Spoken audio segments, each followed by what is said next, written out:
साथ संगत जी, प्यार से कहना ध्यान गाय जी। जहाँ आज ये सत्संग में सभी ने इतने घंटों से और अभी भी इसके बाद भी जो सत्संग में हर एक के भाव श्रवण करने का एक मतलब, ये जो हर एक ने कहा कि इस जीवन में हमें भक्ति की बुनियाद पे अपनी सारी जिम्मेवारियों को भी निभाना है, हर समय भक्ति भी करनी है और समाज में भी एक अपना असर इस तरह हो कि हम पहले जहाँ अपने ऊपर सुधार का भाव लिए हुए खुद को सुधारते चले जाएं,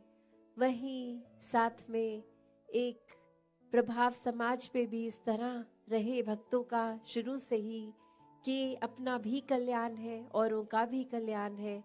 कोई भी काम भक्त किसी भी समय एक सेल्फिश होके सिर्फ अपने लिए नहीं करते। भक्तों को तो यही मन में होता है कि हर एक के दिल में ठंडक पहुँचे, हर एक के दिल में एक आराम हो, हर किसी के लिए एक भाव शुद्ध, हर एक कोई परमात्मा का ही रूप तो बहुत ही पूजनीय। किसी को भी भक्तों ने कभी चोट नहीं पहुंचाई और हमेशा भाव मन के ऐसे ही रहे कि अगर किसी को किसी तरह का दुख तकलीफ है भी तो कैसे वो दूर की जाए। और सबसे बड़ा जो परोपकार भक्तों का रहता है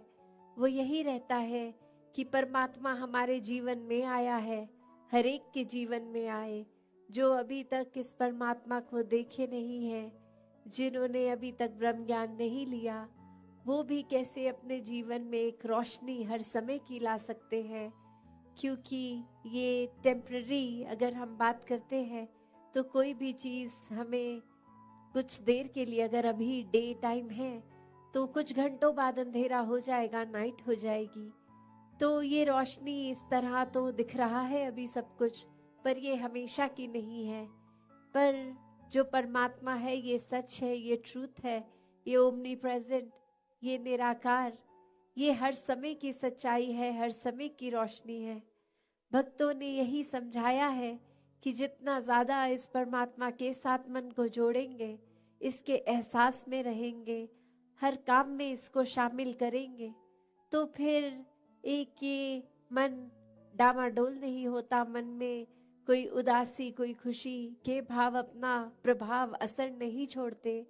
क्योंकि प्राथमिकता इस मन ने परमात्मा को बना लिया है और फिर ये प्रायोरिटी बेस जब इस परमात्मा को ही हर समय दिमाग में दिल में रखते हैं तो बाकी चीज़ों का असर उस तरह नहीं होता कि कोई अगर बिजनेस में नुकसान है तो एक डिप्रेशन की ओर मन जा रहा है, या फिर कुछ इतनी उपलब्धि मिल गई, अचीवमेंट मिल गई कि इतनी खुशी कि औरों के बारे में फिर सोचना ही छोड़ दिया, खुद में इतनी ईगो ले आए, एक अपने आप को बहुत ही इम्पोर्टेंट बना दिया। तो बात वही कि कैसे हर एक में जहाँ हर किसी ने इस परमात्मा को देखना है, हर एक के अंदर वो कैपेसिटी है, वो पोटेंशियल है कि कैसे इस परमात्मा के सारे गुण, हम चाहे एक मनुष्य के शरीर में हैं पर परमात्मा जैसे देवीय गुणों से हम युक्त हो सकते हैं, ह्यूमन वैल्यूज से युक्त हो सकते हैं। ये मन में कंपैशन, काइंडनेस, दया, क्षमाशील होना, एक मन में प्यार का भाव, प्रेम का भाव, ये लव, ये सरेंडर, ये ब्रॉड माइंडेड होना, हर एक को एक्सेप्ट करना, हर किसी के लिए वही भाव हो कि ये इंसान से बहुत कुछ हमें सीखने को मिल सकता है। दिल कारण ना ढूंढे कि कैसे किसी से भी नफरत की जाए, हर किसी से फिर वही बात जो अभी सत्संग में भी हम सुन रहे थे कि ये एकत्व जब इस्टेब्लिश हो जाता है, ये वननेस स्थापित हो जाता है, तो वो वननेस कोई उस बात की बात नहीं है कि हर कोई एक जैसा दिखे। एक फिजिकली तो हर किसी के शक्ल, आकार, फीचर्स एक बहुत ही अलग हैं। कोई किसी रीजन के होते हैं तो एक ज्योग्राफिकली रहने की वजह से उस तरह एक कल्चर और अपीयरेंस से खाना पीना वैसा हो जाता है, और दूसरे कहीं देश में किसी और राज्य में अपने देश में भी हो तो वो एक अपीयरेंस वाइज तो अलग हो सकते हैं, बट जो अभी कॉमन थ्रेड की भी बात हो रही थी कि ये परमात्मा ही है जो जहाँ पूरे ब्रह्मांड में है, एक वो कनेक्शन हमारी इस परमात्मा से जब है तो संसार के हर इंसान से हर कोई अपना है, हर एक में परमात्मा का वास। तो कैसे जब इस परमात्मा से प्यार हो जाता है, इस परमात्मा के अलावा फिर और कुछ दिखता ही नहीं है, हर एक में ही दिखता है, तो फिर ये भाव वही आ जाते हैं कि ये संसार बहुत ही सुंदर है, हर किसी में बहुत कुछ सीखने के लिए है, और किसी की फिर बात दिल पे चोट नहीं देती, क्योंकि फिर वही लगता है कि कोई वजह होगी, किसी का दिन अच्छा नहीं जा रहा होगा, शायद किसी की तबीयत नहीं ठीक कि इतनी इरिटेशन हो रही है, इतना तंग हो रहे हैं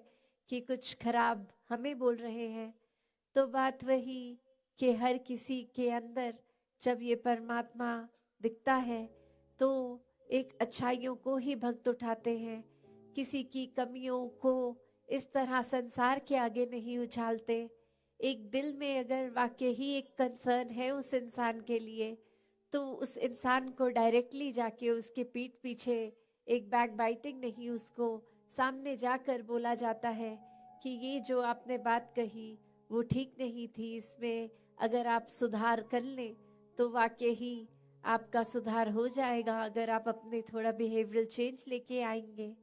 और फिर संत यही समझाते हैं कि बिहेवियरल चेंजेस तो टेम्पररी फिर भी हो सकते हैं, कुछ देर की लर्निंग के लिए हो सकते हैं, फिर कभी और ये बिहेवियर वापस हो सकता है अग्रेसिव एंग्री। तो फिर कैसे हर समय के लिए एक मन को शांत रखना है, शीतल रखना है, मन में सहजता रखनी है, मन में सुकून का भाव रखना है, तो इस परमात्मा से ही जुड़ना होगा, क्योंकि इस परमात्मा को दिल में बसाएंगे तो मन में ये सारे इमोशंस ठीक तरह से काम आएंगे। जैसे एक आग का एग्जाम्पल होता है फायर का, तो उसका काम तो जलाना है, पर कैसे हम अगर वो आग के ऊपर कोई तवा रख देते हैं तो वो उसको रोटी बनाने के भी फिर वो आग ही काम आती है। वो हीट अगर बहुत ठंडा दिन है तो कैसे एक फायर प्लेस में डाल देते हैं, एक बॉन फायर करके, उससे हमें आराम ही मिलता है। तो कैसे ये जहाँ एक गुस्से की, एक एंगर की भी बात है, उसको भी अगर चैनलाइज किया जाए ठीक तरह से तो सारे ही मन के इमोशंस ये बहुत ही उपयोगी भी हो जाते हैं। हमेशा सिर्फ एक नुकसान का ही नहीं इमोशन एक रास्ता लेता, तो कैसे अपने आप को अगर सही तरीके से रखना है, सही रास्ते पे रखना है, सही सोच, सही दिल के भाव, सही बातचीत के लिए वो शब्दों का प्रयोग मन में हर एक को एक आराम देने के भाव से किया जाए, तो फिर एक सामने वाले का भी हम वो सुधार कर लेते हैं। शुरुआत चाहे अपने आप से ही करनी है, पर फिर भी अगर किसी की कोई एक बात ठीक नहीं तो उसको बहुत आराम से कन्वे करके एक वो अटेन जो करना है, जो अचीव करना है, वो चेंज भी सामने वाले में दिखेगा। तो कैसे हर एक के लिए संतों ने हमेशा एक बहुत ही दिल से एक प्रयत्न किया कि जहाँ ये आत्मा का कल्याण हो, ये आत्मा का इस परमात्मा से मिलन होता है, तो एक वाकई ही ये जो हम हर जगह सुनते आए हैं